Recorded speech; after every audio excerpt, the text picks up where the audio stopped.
Nagpatupad na ng preemptive evacuation sa Santa Ilocos Sur dahil sa bagyong Lando. At hindi na rin muna pinapayagang pumalaot ang mga mangingisda.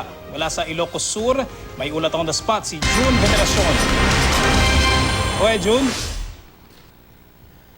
Cedric at partner Maris, magandang tanghali sa inyo. Nandito kami ngayon sa isang coastal barangay dito sa lalawigan ng Ilocos Sur. Yung panahon dito ay medyo mahangin at maulap pero wala pa naman yung mga pag-ulan.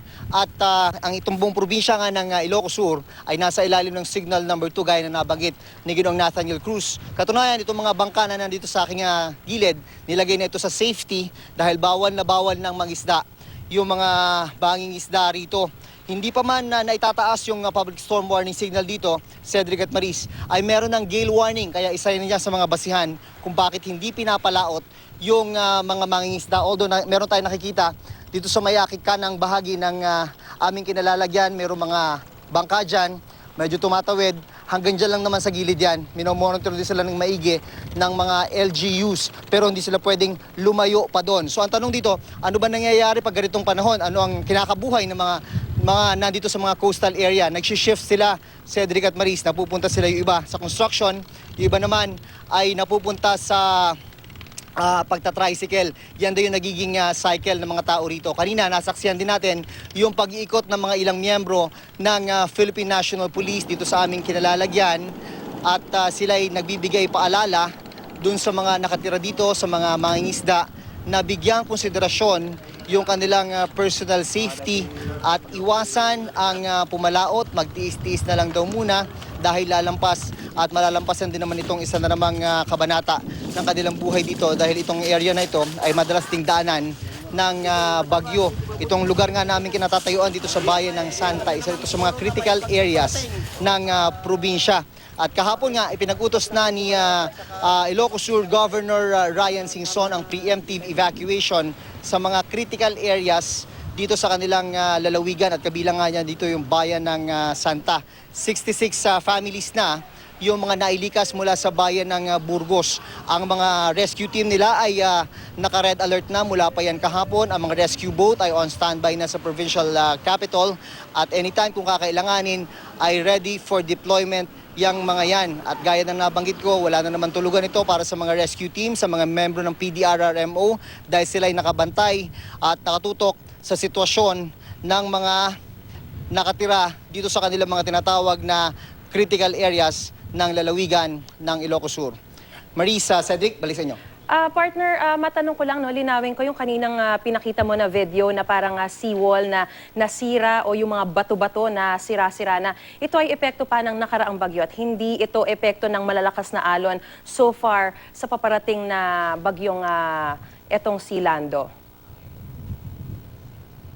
Hindi partner, nadatnan natin yan, mga dati pa yan, yung mga naging resulta yan, ng mga nagdaang pang masasamang panahon dito sa kanilang lugar.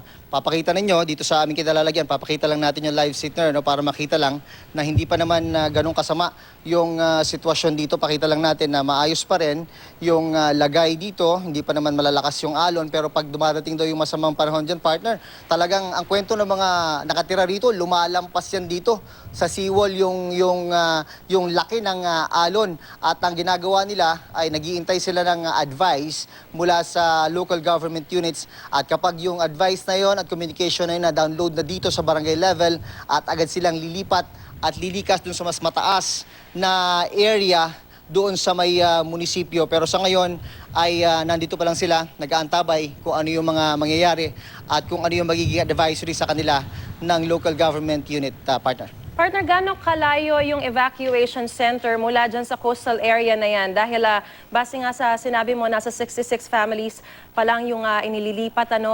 Gaano pa karami yung mga kailangan ilipat kung sakasakali o yung i-evacuate?